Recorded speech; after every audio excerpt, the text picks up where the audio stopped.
The Lillian McDermott Show.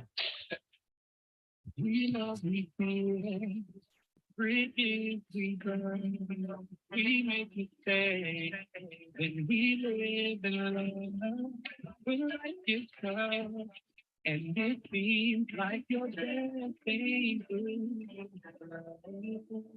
if you're in need of hope, you know where I'll be right here,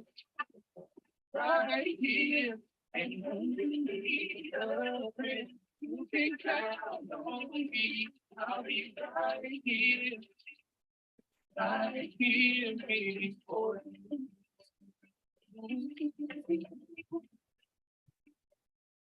This is the place you can always turn to when you need a friend. The Lillian McDermott Show. To reach You want to start over? Visit her on the web at whenyouneedafriend.com. Now. Okay, here we go. I don't know if Hold on a second. I need to back up and start this over. No, that's okay. That's okay. We're done. We're just You're not going to start it over? Nope. We're live. We are live.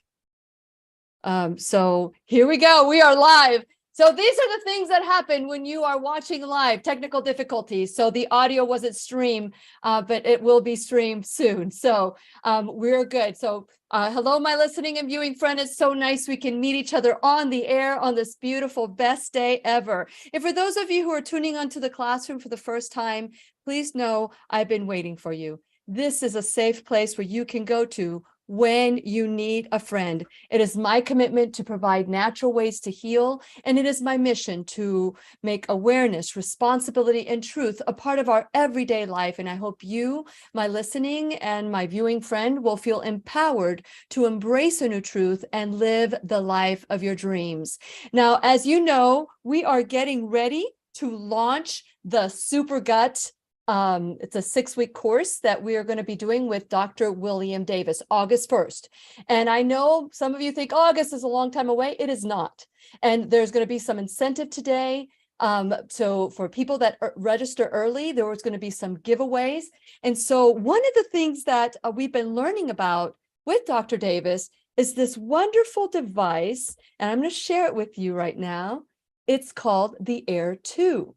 And Dr. Davis has been talking about methane gas and hydrogen gas and how to measure it and to know if you have SIBO, if you have irritable bowel syndrome. And I became intrigued by it. So I reached out to Food Marble, and Food Marble is one of the partners of this experience that we're going to have for the Super Gut with Dr. William Davis. Now, I got my own digestive breath tester. It's called Air 2. They have the Air also.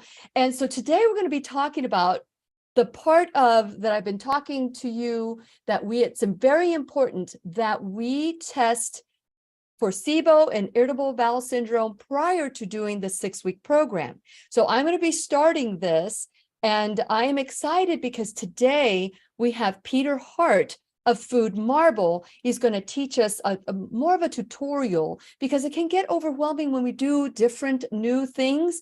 And so before we even think it's going to be overwhelming, we're going to remove all the questions and doubts with today's class. And since it is our sole purpose in life to give and receive love and knowledge, I am grateful that Peter Harte, PhD, is here to do just that. Welcome, Peter, to the classroom. Hi, Lily. Thanks for having me. Yeah, we had technical difficulties this morning, and now we had a little bit of technical difficulty with the theme song, but we're good and ready to go. So share a little bit about your background and what led you to become well, first of all, you have a PhD in electronic engineering or electrical engineering, as we would say here in the United States. You're in Dublin, Ireland. So what led you from that to become the co-founder or the co-creator of the Air breath tests? Well, yeah, maybe yeah, I suppose life's not a straight line, so it's very hard to predict these things when you look back on them in a sort of retrospective way. But always had a keen interest in maths. Always felt I was good at maths, so I ended up doing engineering. It's interesting you make that note that in North America, electronic engineering is just electrical engineering, whereas in this part of the world, for some reason, we have both electrical and electronic engineering, but I won't go into the differences between them. Yeah, ended up doing a PhD in electronic engineering where I met Angus and Lisa, who are two of my co-founders of Food Marble. And I suppose as I did my PhD, I got more and more interested in kind of entrepreneurship and, using technology for the purposes of innovation. But I also learned probably that I didn't want to be involved in something that didn't have an impact, a positive impact on people's lives. So Food Marble was born out of a very personal problem for Angus and his then girlfriend, now wife, Grace. Grace has irritable bowel syndrome, and Angus did a bit of research, learned that two key things. I suppose the best way of managing it is through personalized dietary modification. So eating the right diet for you. And the right diet for Lily might be very different to the right diet for Peter. And the best way of identifying that was through a technique that had existed for many years called hydrogen breath testing, or hydrogen and methane breath testing. So when Angus came to me with the idea, I thought, well, this is something I'd like to work on. And yeah, that's what we've been doing for the last sort of 7-8 years. Amazing. And if, everything begins with a thought. And the fact that you guys knew that this technology existed, and it's expensive and it's time consuming, you have to go to the hospital. And what I understand is that this brings the same kind of technology to our own breath, to our own home, to our own fingertips, where we have control of when we do it, how we do it, and what the results are. And what I find fascinating is that no one ever talks about this. Yeah, it's a good point. And I think, breath testing has been used in the top gastroenterology departments around the world for decades, but it isn't really well known. And I think when people have chronic, non-life-threatening digestive problems, they're kind of left to one side. The doctors have ruled out some, I suppose, of the critical, more sinister things like cancer, IBD, but they kind of say, nearly in a positive sense, you've got irritable bowel syndrome. You're grand. You're okay. Whereas it's having a profoundly negative impact on people's quality of life. People are missing social events. They're missing work days. They need, anytime they go to a restaurant or out, they need to know where the closest bathroom is. Mm-hmm. And obviously that's not an ideal way of living life. I think it was Voltaire who said, nothing would be more tiresome than eating and drinking if God had not made them a pleasure as well as a necessity. And that's certainly, I'm very lucky, I'm very blessed. I don't struggle with digestive problems myself at the moment, and I'm very grateful for that. And so eating and digestion is like one of my key hobbies, one of my key pastimes, one of my favorite things to do.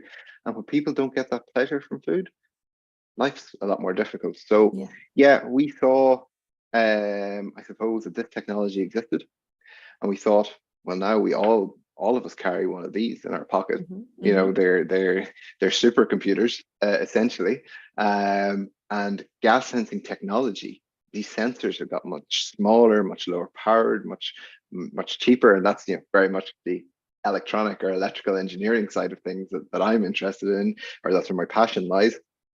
And we figured surely we can make a miniature version of this, and that's what we set out to do. And we kind of believe, and we can see with our user base, that it's not only just a matter of being able to replicate those existing clinical tests for things like lactose intolerance and SIBO in the comfort of your own home, or from the comfort of your own home, but you can also take daily breath tests and take breath tests more often and gain a better picture of your overall digestion, which is not possible if you can only do the tests in the hospital. And when you're home, you're more relaxed because this doesn't just look at the food intake. It also looks at your stress levels. It also looks at what you're drinking, what you're eating, what you're pooping, and all those things will all coordinate. And I need to bring my little poop out because this is really important. I got my little poop right here. Okay, my little poop chart. So with that in mind, I want to go over what the food marble digestive breath tester is. So this is the box that it comes on. It is absolutely beautiful. You guys have done a great job with aesthetics. And you know what? I love orange. I love purple, but you have the blue and orange, and it's just a really pretty box. And then it's a box within a box. The way you guys do it, it's so beautiful. So the Air came in, Air 2 came in, and I was on vacation, celebrating, doing all these things. And I kept looking at the box going, what's awaiting me? And I thought, let me just look at what other people have done. There is nothing on there that I saw on the internet that talks about how do you use this? They talk about SIBO, they talk about irritable bowel syndrome, they talk about the results, but they don't talk about how do you use it. But before we talk about how do we use it, I would like to know, is this basically measuring our absorption? Let's talk about methane gas versus hydrogen gas. Why is it important to measure that? Yeah, so hydrogen and methane, it's perfectly normal to produce them.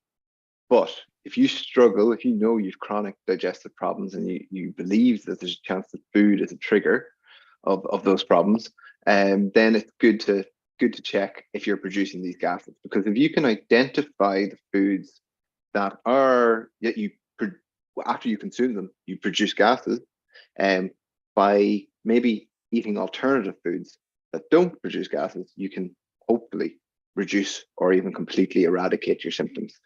So what's happening when we digest or consume something, we eat some food, ideally it will get absorbed in the small intestine, but any undigested food makes it to the large intestine where our microbiome live, and that bacteria and there eat the food, essentially that undigested food, in a process called fermentation, and they release gases. They release hydrogen, methane, CO2. We exhale a lot of CO2 in our breath anyway, so we don't measure for that.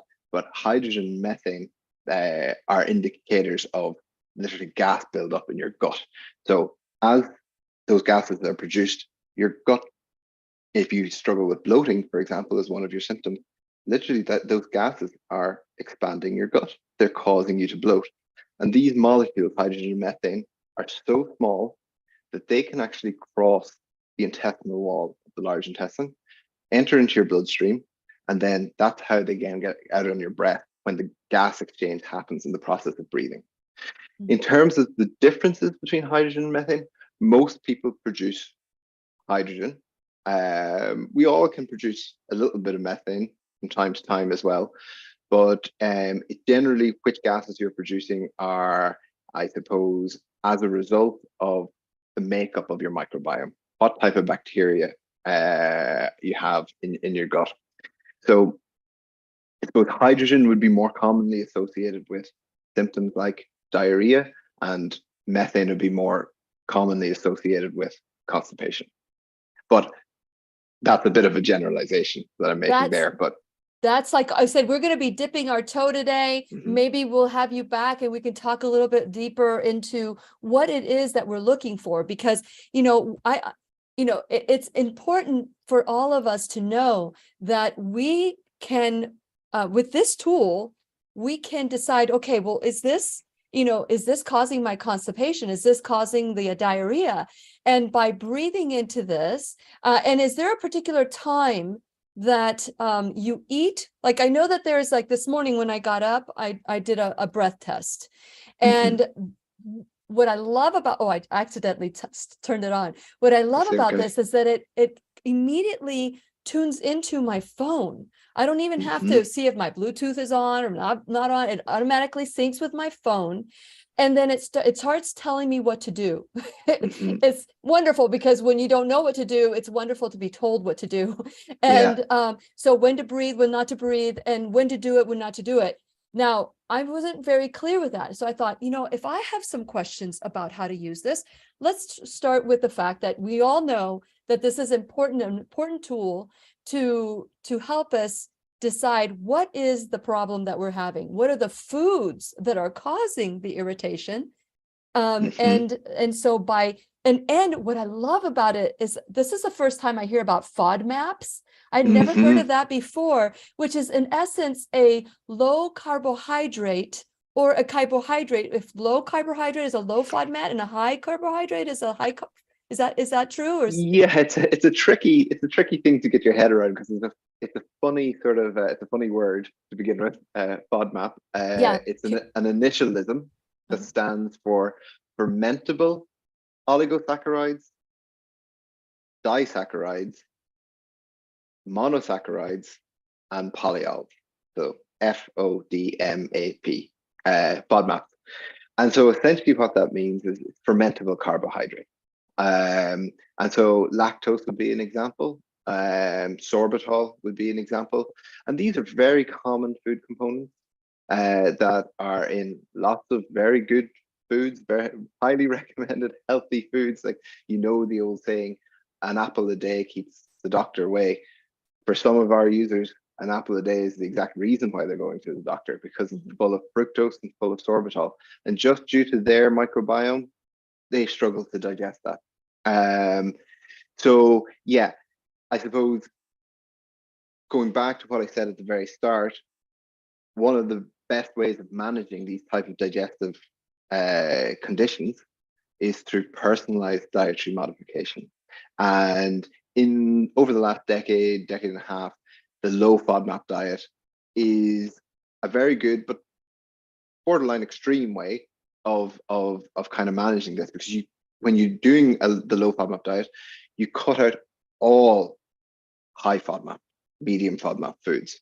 And that's really things like onion, garlic, fruits, vegetables. I mean, there's just a huge amount of foods that you cut out, and it ends up becoming a very restrictive diet. I actually found this on the net, and I just thought I'd show this real quick. But this app has all this information. Has every single food that you can imagine is in this app, and then once you enter the food that you've eaten, then it will know it does an analysis of what you've eaten and what could have been. So once you do, so what is a typical day? Let's say I just want to know, I'm just getting started, I want to get familiar with this. So it tells me when to breathe. I've got it on, I got it wrong. This is the mouthpiece here. So this is when you see this little area, this comes off so that you can clean it. This is supposed to stay dry. And so you press it. When you press it, you also, when you're ready to do the test, you hit this plus sign right there. And then, let me get to it right there. Oh.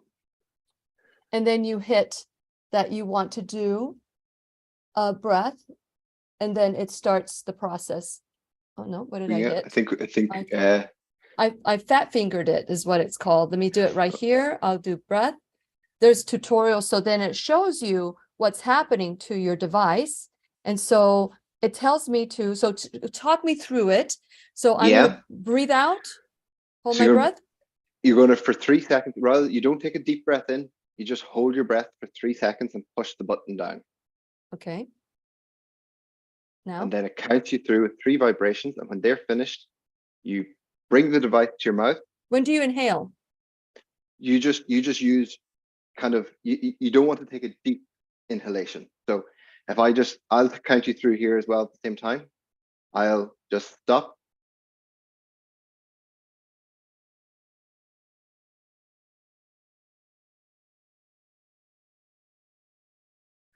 And yeah, Lily has done a breath test there, which is a low score, 0.9 on the fermentation score scale, which is a scale from 0 to 10. And that's saying that you're not producing too many gases or too much hydrogen and methane right now. And I did this morning, I did my breath test, and then it was yellow. It was yellow.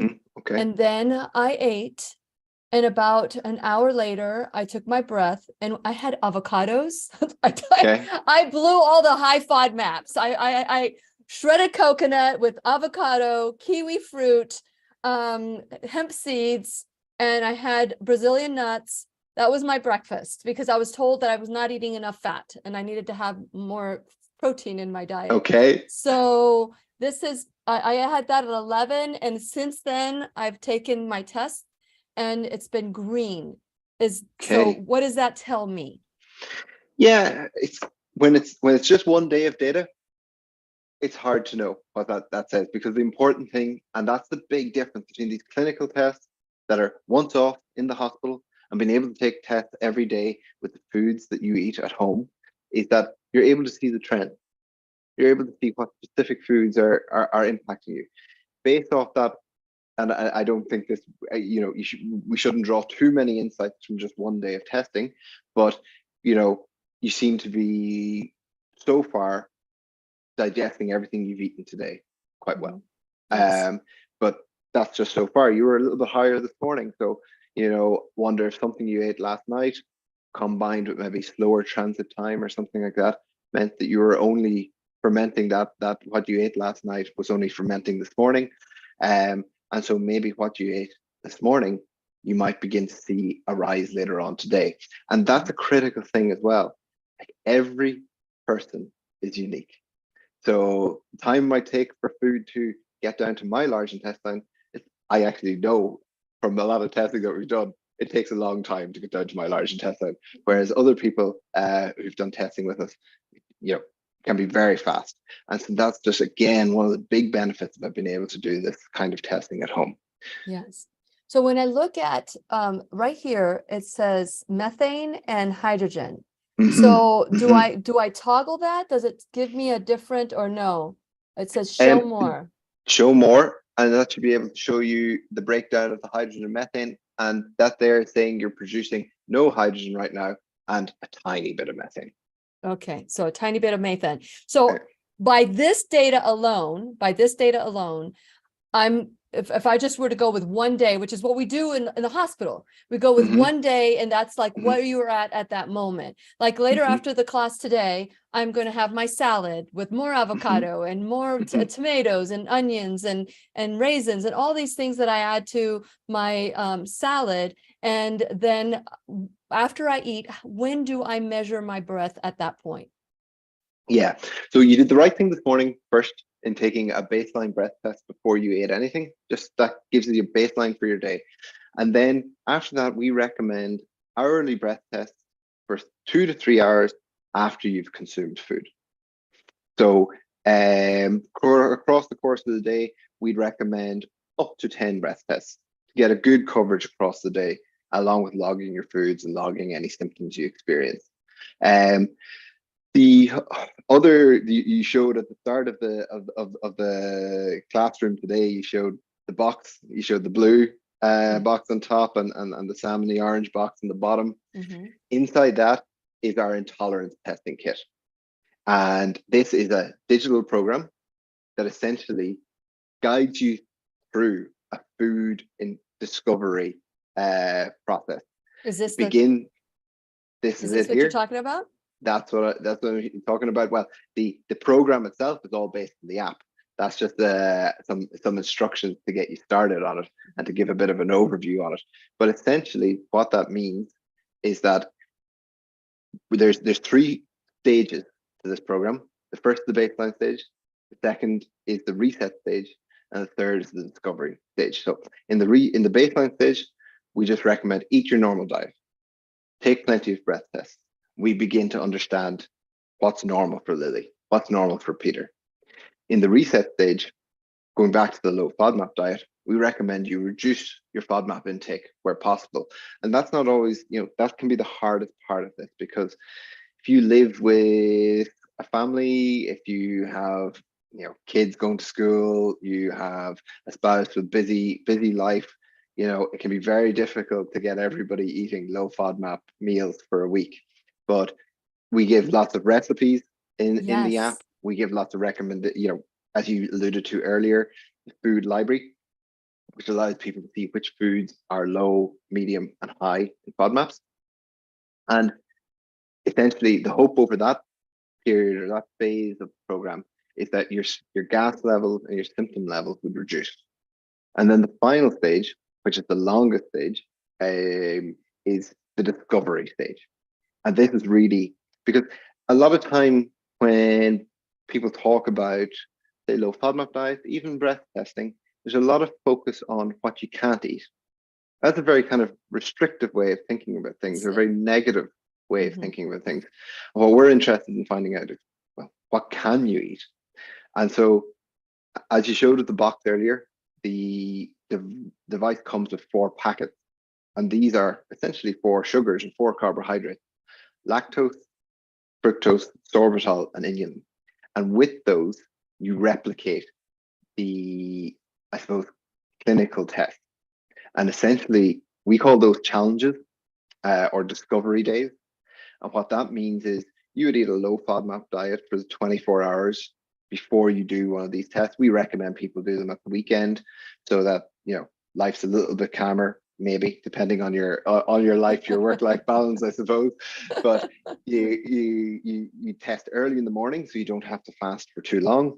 And essentially, you take a baseline breath test, and then you'd consume. Let's say we're testing lactose today. You'd mix that lactose packet with water. You drink down the solution, and then every 15 minutes for the next 3 hours, you take a breath test.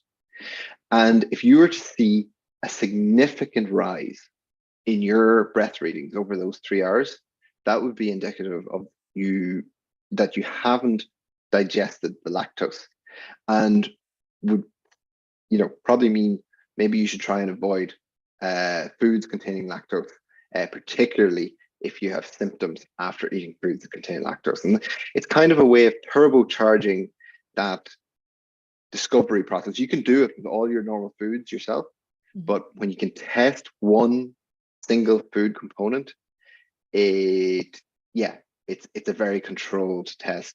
It gives you a lot of information with just 3 hours input. So I can show an example. Yes, Sorry, go on, and you're Lily. doing it from the privacy of your own home, which is Exactly. wonderful. And one of the tests that you do at the hospital that what I understand, it's not covered by insurance. One of those tests is the equivalent of buying this unit. That's what I understand, and what my research has shown me. But you can do this all over and over again. So Exactly. Go ahead, Peter. Exactly. Show your example. Yeah, no, I was going to just show an example that I did previously of sorbitol. And I'll see if you guys can see that. I'm gonna focus this in. Yeah, that's good. And essentially, you can see on this side where I started the test, my readings for hydrogen and methane were both very low. And that's what you want. You want to start a challenge with very low gas levels. But then I consumed the sorbitol at the start of the challenge, just after my baseline breath test. And then over the course of the next few hours, you can see that really large rise in hydrogen. My methane didn't change at all. My hydrogen really increased. And that was indicative of me that indicates that I didn't digest sorbitol. It made it down to my large intestine, where the microbiome or the bacteria there gobbled it all up and started producing gas. And that's the problem. We are feeding the bacteria that normally sits there, but when it becomes overgrown, and that's that small intestinal overgrowth bacteria, the SIBO, or irritable bowel syndrome, those are the foods that are not being digested. So let's talk about absorption. Is this testing for absorption? Because if I'm not absorbing my food where it's supposed to be, and then it gets transferred to the microbiome, which is the large intestine where food isn't supposed to be there, right? Is that what I'm understanding? Essentially, yeah. We can speak about overgrowth slightly differently in maybe later on, but you're completely correct. Yeah, I mean, ideally you absorb your food in the small intestine. There's some food, some food components don't get absorbed. They're just non-absorbable by humans, and that's okay. But it's just trying to work out, particularly things like lactose and fructose, which are highly absorbable. If they aren't getting absorbed and they make it if you when I say lactose highly absorbable, it's broken down by an enzyme called lactase. Mhm. But if you just happen not to have lactase because of your genetic makeup, that lactose doesn't get absorbed, and as you said, goes down to feed the bacteria, which then leads to producing these gases, which leads to symptoms. Yes. So you're exactly right. It's essentially measuring for absorption or malabsorption. Okay, and so this is what my breathing test looked like today, which is just a straight line. And I'm sure that, how did you get that graph, Peter? So that was specifically from the challenge. So at the bottom left of your app there, Lily, you'll see Discovery. Yes. And I don't think you won't have completed any challenges No. yet, but maybe that's something we'll do on a future webinar, is Yes. like do a live challenge and talk through results or something like that. But in there you'll see the different food components that can be tested. And if you scroll down the very bottom, you'll see custom. And if you just think, I have a problem with onions, I'm just going to test onions tomorrow, rather than the food component, you can do a custom challenge with whatever you want. Very good. Very good. And a lot of people, we know what we're allergic to, but sometimes we don't. Like I've been told with food allergy sensitivity testing, I'm allergic to this, and that, right? I'm allergic to dairy, I'm allergic to wheat. I know that. But when I do a blood test for the long term, not the short term where you're allergic, the long term, it says I can eat it. But when you have a response that it's immediate, it's really easy to know. It's when you don't have a response and then the long term, you find out that you're allergic to. Those are very important tests, but they're expensive. They're very expensive. I love the fact that you guys have made this affordable. It is very affordable. And so the first thing that I did when I was, I took this out, there's a little USB port. It comes with its own USB charger. Just charge it into the wall, and it charges for how long, Peter? What would you say? It takes about 90 minutes to charge. 90 minutes to charge. Yeah. So it will tell you when it's ready. And so you hit it twice, and now you've activated it, and then it'll immediately sync with your phone. And it's very easy to do. And there's also, I have to say, I love this. I really love what you guys have done. This is really, really good. I'm trying to find where the tutorial. So right here on the upper right-hand side, there's something called tutorial, and it will tell you pretty much how to get through this whole process. It'll give you examples. The only thing that I really felt that I needed like help in is, how deep do I breathe? Do I bring a lot of air into my lungs? Am I going to run out of breath before the 5 seconds are done? And it's kind of like it's like you don't know what you don't know. So that's why I wanted to discuss this, because if I'm having questions on it, and maybe I'm too inquisitive, and I want to do it right. I want to take advantage of this opportunity, because I have been having issues. And since I started interviewing with Dr. William Davis, and he's been saying to me, you need more fat in your diet. Basically what he said, you need more animal products. And I tend to be more whole food plant-based. And I'll ask him, what did he have for breakfast? He had, bacon and eggs. And I'm like, I don't have that kind of breakfast. So I want to make sure I am eating to support my body as well.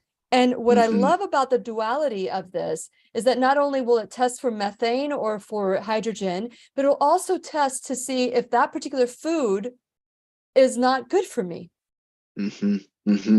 Yeah, that's it. And yeah, to go back to your question around breathing technique, really great point. It really can impact results. The most important thing from person to person are trends. So are my gas readings going up? Are they going down over time? And so therefore, to ensure kind of the best result, the most important thing from a breathing technique point of view is consistency. So at least, you might feel, am I breathing too strong? Am I breathing too lightly? Well, at least if you're doing it the same way each time, that's the best thing you can do. But in terms of the optimal kind of breathing technique, the analogy we give is like cooling soup on a spoon. Yeah. So we all have kind of done that before, where it's just too hot. We kind of Yeah. purse our lips and we have a gentle stream of air. So because you don't want to blow too hard so the soup comes off the spoon, you want to blow enough that it does actually cool down. Yeah. So when you're using the device, you put the mouthpiece to your lips. So, but for the sake of this demonstration, I won't do that. But essentially, you don't want to hear any breath. Now, I don't know how good my microphone is, so maybe you will hear some breath, but essentially you want to breathe like this. Yeah. Like, but with the device to your lips. Yes. And it also says that your lips must be clean. So I always have lipstick on. Is that going to be a problem? that that can be a problem. Yeah, ideally, some of these chemicals that are on certain products like that can impact the sensor. So we recommend, ideally, if you can not have those sort of things on, to not. Great point. So you'll be happy to know that all my makeup is synthetic free. It's organic, no chemicals. And Wow. so even my lipstick, even my lipstick has no petroleum on it. So it's all natural. So that's people can find that in my website. Go to whenyouneedafriend.com, and I'll just take a little moment to just identify my website, and you can also go to my Shop Now bag, and you can find this wonderful device and you can purchase it for yourself. Or you can join our Super Gut course with Dr. William Davis, which starts on August 1st.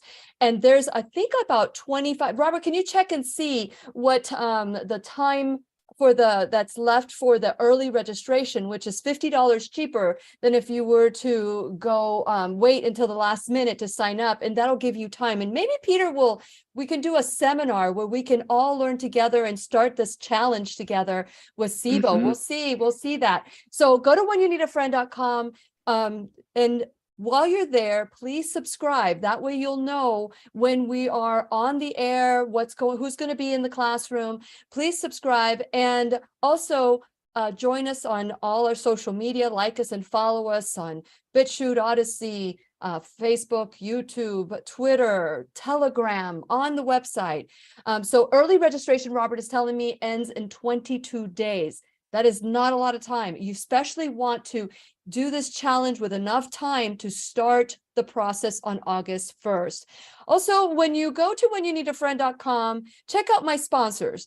And with my sponsors, support them the way that they're supporting the classroom. And also our partners today. You know, we have Food Marble with us today, and they are giving away, for the people who register early, they're giving away 1 Air 2 breath test. And if you want it right now, you can grab it.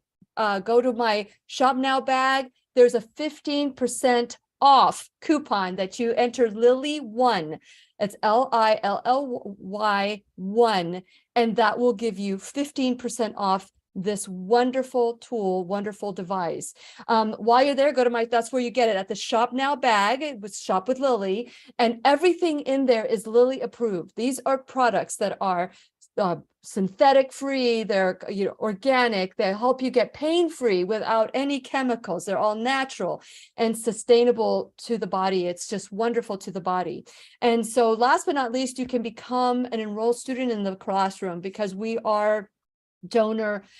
Without your donations, there would be no classroom. So whether it's $1 or $1,000 a month, where it's and if you're listening in Europe, a pound or a euro, whatever it is, $1 or $1,000 a month, whether it's a one-time donation or a recurring donation, whatever you can do, whether it's your time, your talent, your treasure. When it comes to your talent or your time, if you just share this video, that's helpful, because people say to me, well, I don't have extra income, $1 or whatever, I don't have it. But you can share this for free. It doesn't cost you anything, because the algorithms are stopping this information. This information should be in every single person's knowledge base. It should be accessible to every single person, but it's not. And so I just want to encourage you to to take back your health, take back your life.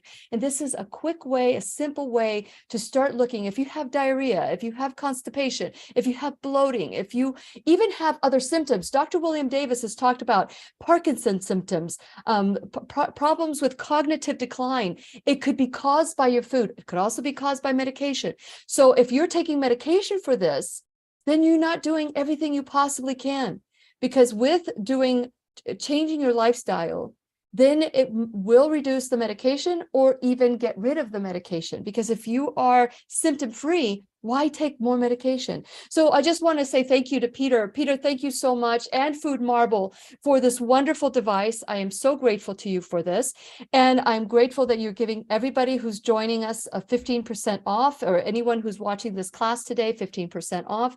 And so share a little bit about what Food Marble is doing, and anything that you have, any upcoming events other than what we're going to do together now.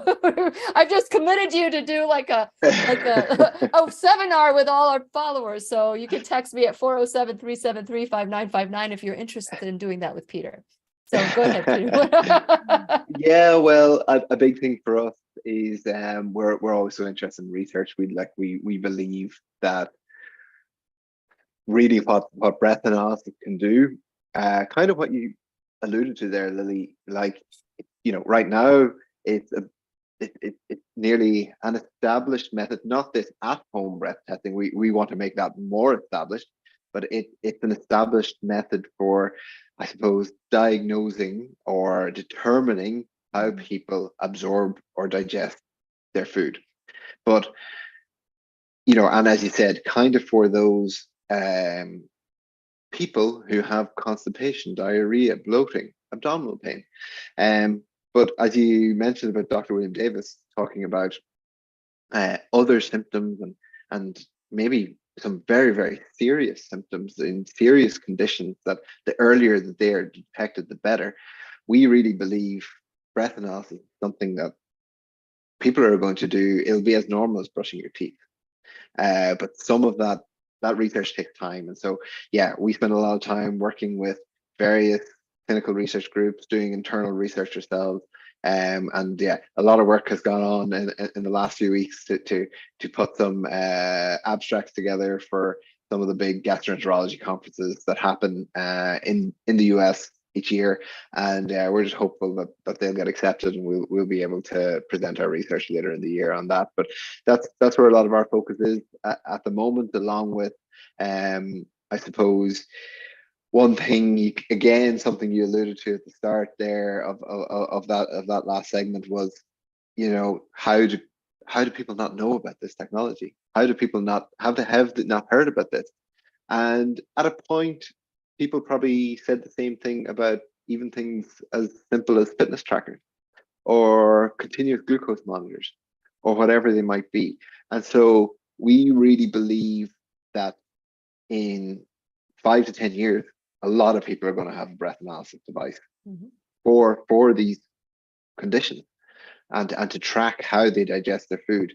But between now and then, there probably is an education piece where people like yourself do events like this and events like our future one and courses like the one with Dr. Davis to help people understand what this technology can do. But we really believe, actually, one of our main focuses over the next kind of 12 to 18 months is trying to get as many clinicians in North America as possible, gastroenterologists and functional clinicians, to understand what our technology can do and how they can use it with their patients. And that's where we're putting a lot of focus over the next year and a half or so. That's amazing. That's amazing. Because that's what I do. That's what I do. That's what I used to do for a living, which was bring information to doctors so they can know that they can do things naturally. At first, I was bringing allopathic things to doctors. But then once I started learning these new truths, that we can take our health back naturally without the expenses. And that's why I'm being targeted right now, is because, pharmaceutical industry is a big industry, but they don't like anybody to play in their sandbox. And let me tell you, medication is expensive. It can be expensive, but something like this eventually is like, as long as you use it, it's your medication is your own lifestyle change. Your medication is changing the foods that you're eating. Your medication, so that's free. That knowledge is free, and it helps people grow. And I think I want people to understand that this isn't just a fad. And I love the analogy that you made about the glucometers and testing blood and doing that. Must have been a long time ago, going, wow. But you see, they're attached to selling more insulin. It's attached to selling more medication. It's not attached to changing lifestyle. Most people don't know that if they change their lifestyle, it will change their life. Yeah, and I think it's something you kind of already again alluded to earlier on. It's the one thing we're learning more and more about health and digestion, but health in general, is that it's really personalized. You know, what works for you does not necessarily work for me. And I really think that's maybe the biggest innovation of in terms of what Food Marble has done so far. It's just that ability to give objective data in a non-invasive way, in a very convenient way, about what's happening inside your gut. And yeah, I think as over these next kind of few years, we're going to see a really big increase in personalized health. And we believe we're part of that. I hope that I can be a part of that as well, because that's exciting to me, to be able to bring these truths to people that otherwise wouldn't have it if they don't know. So, workshops in the future, whatever it is, let's talk about that after the show, because I really would like to be a part of that. Now, as I was beginning to learn how to do this, and great tutorials, but still there's always doubt. Am I understanding it correctly? Am I not understanding it correctly? What are some of the do's and don'ts? I saw that for sure, no smoking when it comes to, what is it for smokers? I don't smoke. I have never smoked, but for people who do smoke, that's a reason why their digestion could be messed up. But let's say, what is the rule between smoking and doing this air tube? Yeah, it's detailed in the app. The actual time period, I can't quite remember. It could be 90 minutes or 2 hours. But essentially, when you smoke, you end up with lingering chemicals on your breath. And those chemicals impact the sensors or give you false readings, essentially. So that's why we recommend people to either not smoke at all, or to at least time their breath test such that it's before a cigarette rather than after a cigarette. Okay. And then what about water? Drinking water before, drinking anything before? Water's perfect. Okay. Absolutely perfect. In fact, on challenge days, discovery days, when you're testing something specific like lactose, you shouldn't eat anything. You shouldn't consume any food other than the lactose solution that you consume. But it's perfectly okay to drink water. It has no impact on your breath level. Okay. So then the 6-week plan that you have, and there's challenges, like you said, that is there anything that you want to go over the app before? Is there anything that you would like to highlight in the app? In terms of the app, the big thing is our food library. Just and when you complete the challenges, the food library is there as standard. It shows you what foods are high in FODMAPs, low in FODMAPs, kind of medium in FODMAPs. But where first off, it's really large. Now, there's always foods. There'll always be foods that we don't have in the library that often customers get in touch with us and say, please add this, and we try our hardest to do that. So we really welcome that feedback. If there's foods that you eat regularly that aren't in our library, we will try and work out what the FODMAP composition of those foods are through research papers and databases, just to determine what they are and add those to the library. So whichever food you don't come across, or you eat but isn't in the food library, get in touch with us. But where that feature really comes into its own is after you've completed the challenges. When you've completed the 4 challenges, you can personalize the food library, and foods that are high in FODMAPs, let's take milk, for example, high in lactose. But if you're able to digest lactose, if you turn on the personalized feature on the food library, the milk will now become a green food, a low food, essentially, because your body can digest it. So that's really where I think the really cool feature of the food library is in the personalization.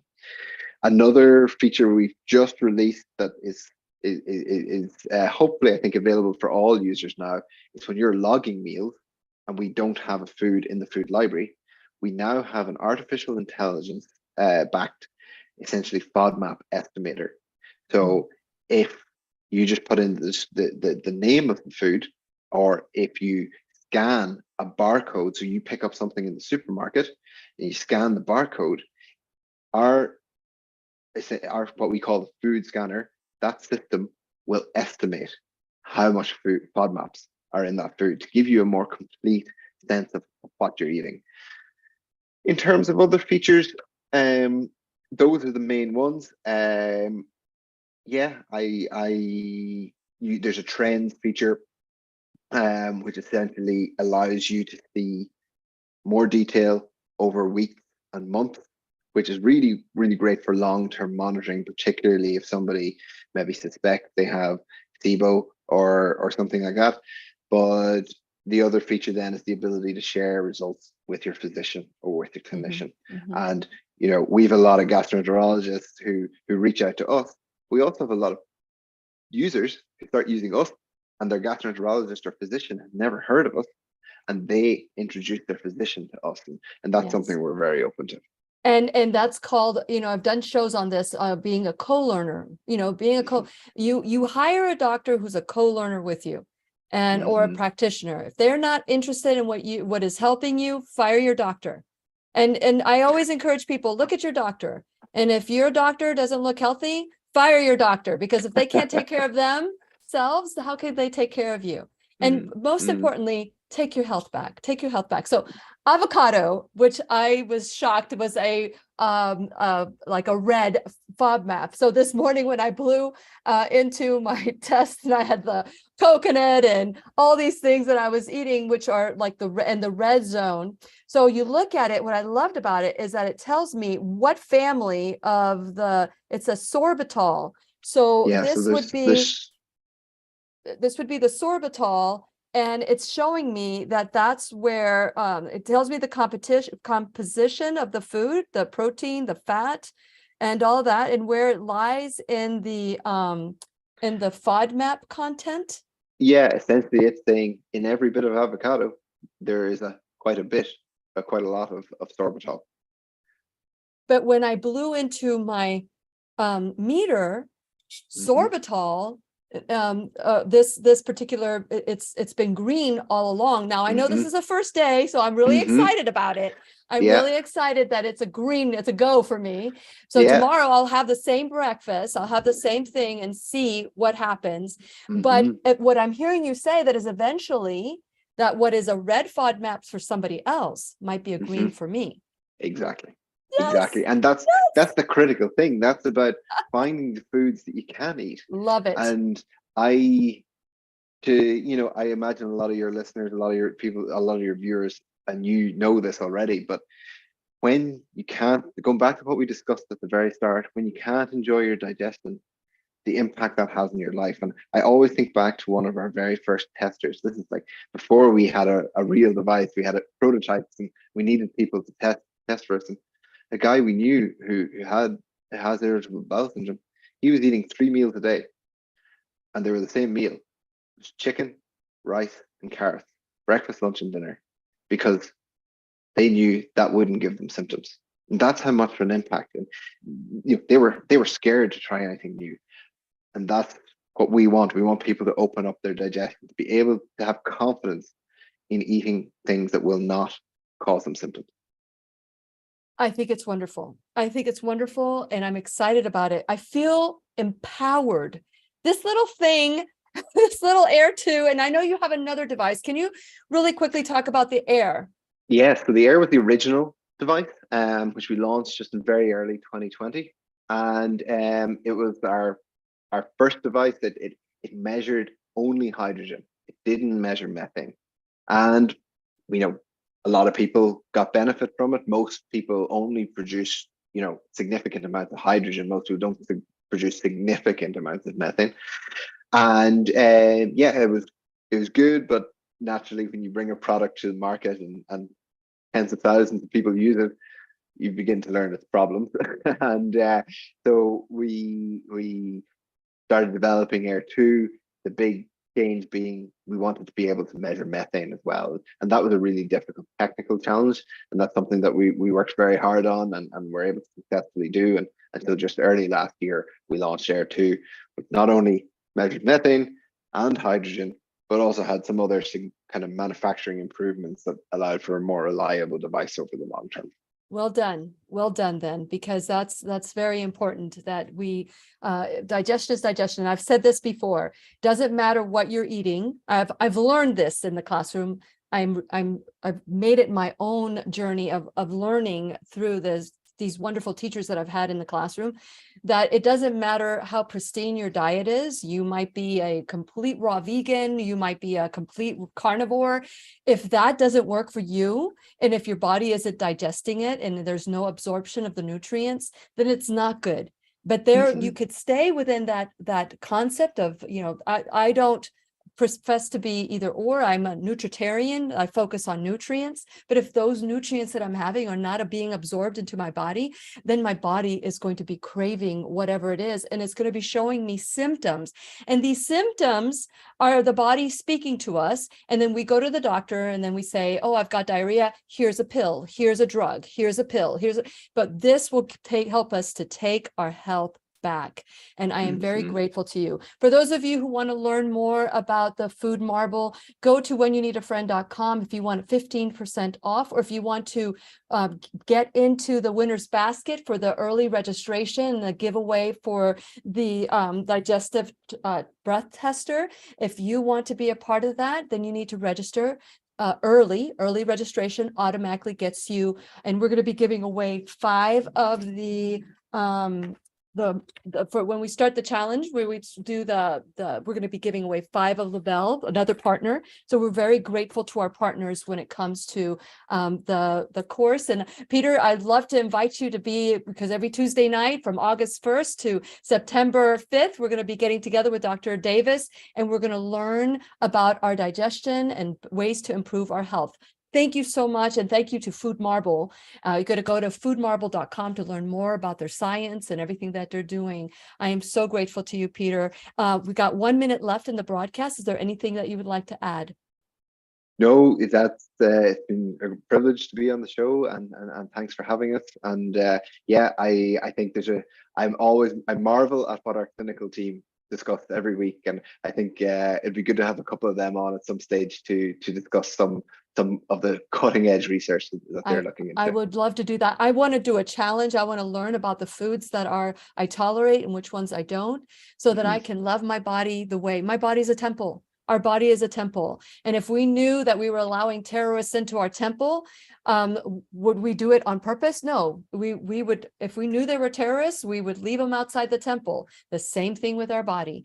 And those terrorists could be wheat and dairy. It could be, an avocado. And thank God I'm not reacting to the avocado. So thank you so much, Peter, and also Food Marble, for the wonderful test tool that we have here.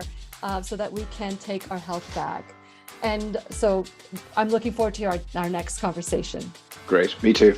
Yes, and please remember, we'll be right here waiting for you worldwide at whenyouneedafriend.com. This is Lillian McDermott and Peter Harte, PhD, wishing you love, peace, joy, and unexpected abundance. Make it the best day ever. Good job from Ireland. There we go. That was the best ever from Ireland. Well done. The opinions and advice expressed on the Lillian McDermott radio show are intended for the individual callers and guests on the program and are presented to our wider audience solely for general educational purposes. Please act responsibly and consult personally with your own medical, psychological, or nutritional expert before taking any steps to improve your life. Thank you so much for watching.